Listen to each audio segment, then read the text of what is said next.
Então, continuando aqui, tem que ficar claro para vocês que esse intervalo de confiança é quando eu não conheço a variância da população, é o sigma da população. Mas eu preciso estimar uma variância para essa população, e aí tem todo um outro processo, tá? Então vamos lá, temos o intervalo de confiança com sigma conhecido. E aí a gente vai para um caso mais real. O que é esse caso aqui? Você está querendo estimar a altura das pessoas brasileiras. Só que você não sabe qual que é a variância da altura dos brasileiros. Então você vai lá e pega uma amostra. Olha, eu peguei 50 brasileiros, medi esses 50 brasileiros. Dessa amostra eu estimo a média e também estimo a variância, que é o caso mais real. Você pega a amostra, calcula a variância da amostra e calcula a média da amostra. E com essas informações você estima a média populacional. Então esse é o caso que na prática é o que vocês vão trabalhar no TCC, vão trabalhar em artigos, vão trabalhar quando estiverem trabalhando na vida real, selecionando clientes, vendo gasto de clientes, prospectando, fazendo qualquer informações. Pega uma amostra, dessa amostra eu estimo a variância e estimo a média. Como que se comporta esses parâmetros dentro de uma amostra? Então, se eu não conheço a variância populacional, mas se o meu N, a minha amostra, for maior ou igual a 30, a distribuição disso segue aproximadamente uma distribuição normal. Então, se minha amostra é grande, mesmo que eu não conheça a variância da população, ainda assim a minha distribuição segue uma distribuição normal, tá? Agora, se eu não conheço a variância da população e minha amostra é menor do que 30, a minha distribuição vai seguir uma distribuição t-de-student. O que é esse t-de-student? A normal é aquela curva gaussiana descrita por Gauss, tá? Então ele deu o nome dele porque ele descreveu o comportamento dos dados que tinham aquele padrão de comportamento. Essa distribuição foi feita por um cara que chama William e ele era gerente de produção da empresa Guinness, de cervejas que você já deve ter ouvido falar.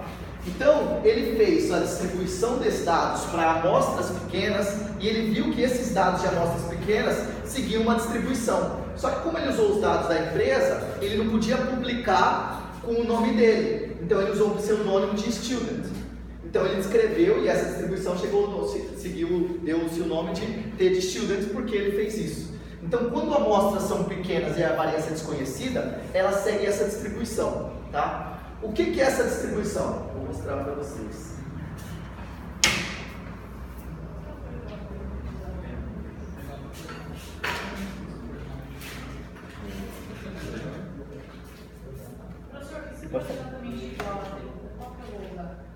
Não, a gente vai trabalhar com isso. Eu só estou falando que teoricamente isso é um ponto, sabe? Ser isso, mas na prática ela não é bem marcada assim. Aí eu vou explicar para vocês. Olha, se for na prática eu sempre trabalho com ela, porque ela vai se aproximar. Deixa eu achar aqui.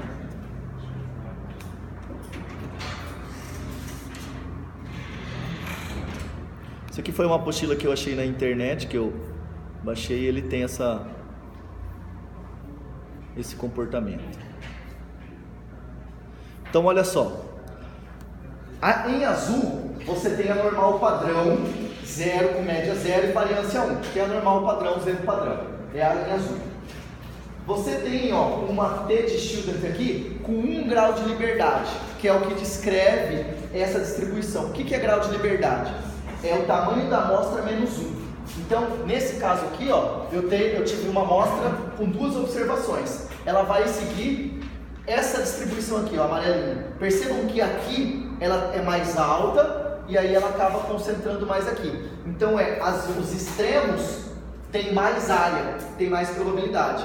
Conforme eu vou aumentando o tamanho da minha amostra para 6 e a amostra para 21, a distribuição t-de-student começa a ficar parecida com a distribuição normal padrão. Então, a distribuição t-de-student é simétrica, as mesmas características da normal, só que a parte do extremo dela aqui, tem mais área.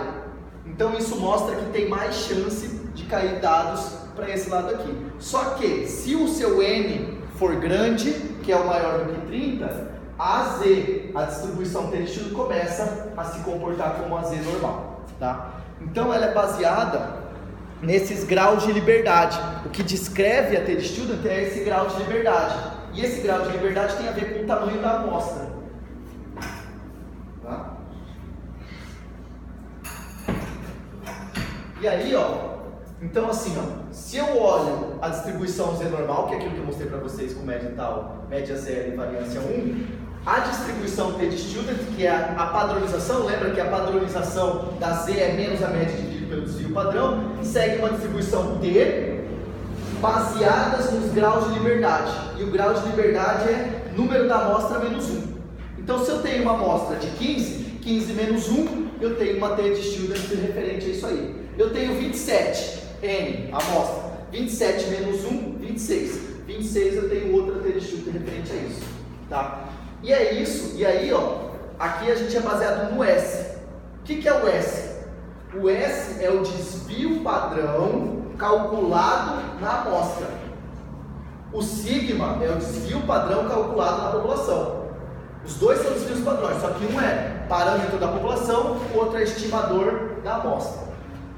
O meu desvio padrão da média amostral, ela vai seguir o padrão, vai seguir o comportamento da desvio padrão amostral dividido por raiz de n. Lembrando que o desvio padrão amostral é cada observação menos a média ao quadrado, somatório disso dividido por n menos 1.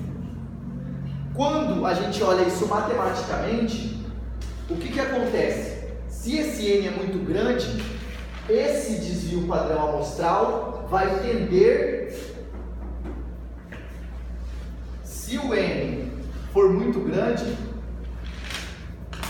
se n tender ao infinito, esse S ele vai tender ao desvio padrão da população, tá? Então, o que eu estou falando? Que se você pega uma amostra pequena, você tem um desvio padrão grande. Conforme você aumenta essa amostra, esse desvio padrão ele vai se comportar com o desvio padrão da população.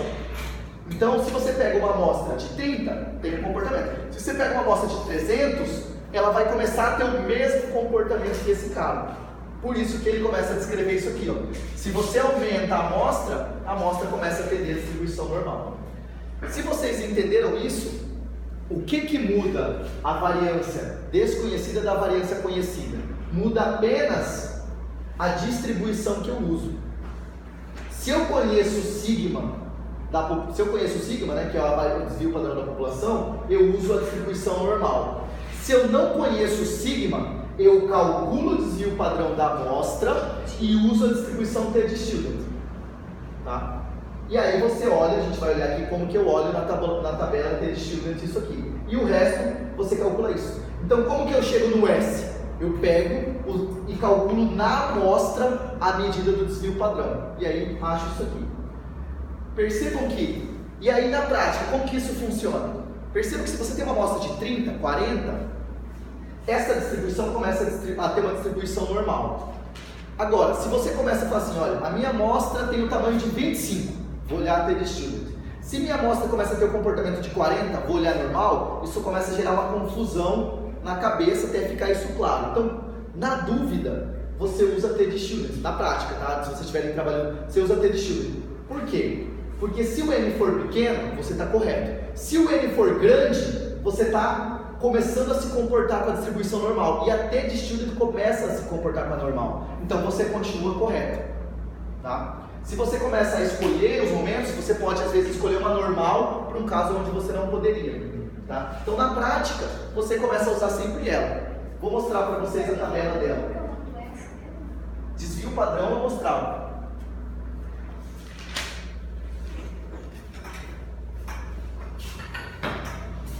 Esse foi o último exercício para vocês.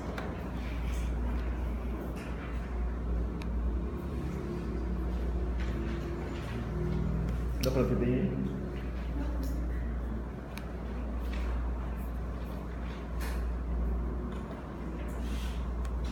Olha só, essa é uma tabela que eu achei na internet do desvio do T de student. Como que eu olho? Ela é parecida com a normal, só que ela tem informações colocadas de jeito diferente por causa desses graus de liberdade. Então olha só, eu tenho aqui o T, a estatística T, né, que antes era a estatística Z, que era o corte, nesse caso eu estou chamando de T porque eu estou na distribuição T. Eu tenho a área é o meu alfa. Tá? Só que agora, na TED-Student, olha, o alfa está aqui em cima. Então eu quero um alfa, nesse caso aqui, ó. Vamos olhar esse caso. Nesse caso, o seu alfa quanto? 10%. Mas 10% dos dois lados. Quando ele está te mostrando aqui, ó, ele está te mostrando só um lado. Então, eu vou achar um alfa de metade, 5. Aí eu olho aqui, ó, 5. Tá? Ele já marca aqui, ó. Então você tem só as possibilidades de 10, 5, 2,5, 1, tá? Ele tem essa marcação. Então, qual que é o meu alfa? 10. Mas o 10 é os dois lados, só uma metade, 5. Qual que é o tamanho da minha amostra? Nesse caso era 25. Então, grau de liberdade, 25 menos 1. Aí ele vem aqui, ó. E 24. Então você pegaria 24 com um alfa de 5. 1,711. Qual que é o que a gente usou aqui? 1,65. Por que 24? Porque é o jeito que é o grau de liberdade. O grau de liberdade é n menos 1. O tamanho da amostra é menos 1. Tá?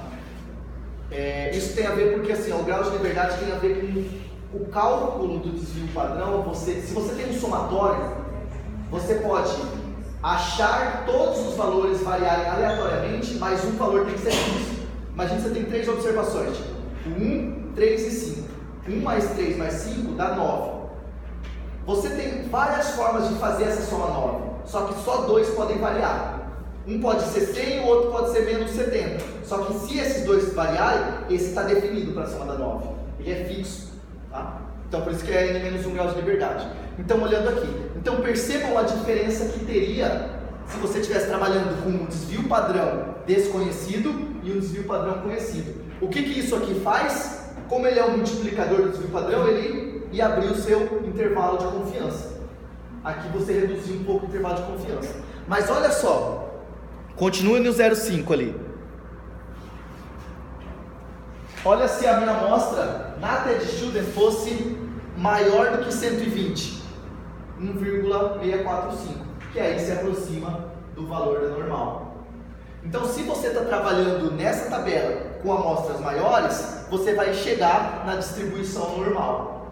Por isso que eu falei, na prática, você trabalha com essa aqui. Porque se você está em amostras pequenas, sigma desconhecido, está correto. Se você está crescendo a sua amostra, você também vai, ela tende, aqui ó, se você olhar esses valores são os mesmos valores na distribuição normal. Ela tende à distribuição normal. Professor, você pode explicar a distribuição desse exemplo, como que eu acho aí? Tá.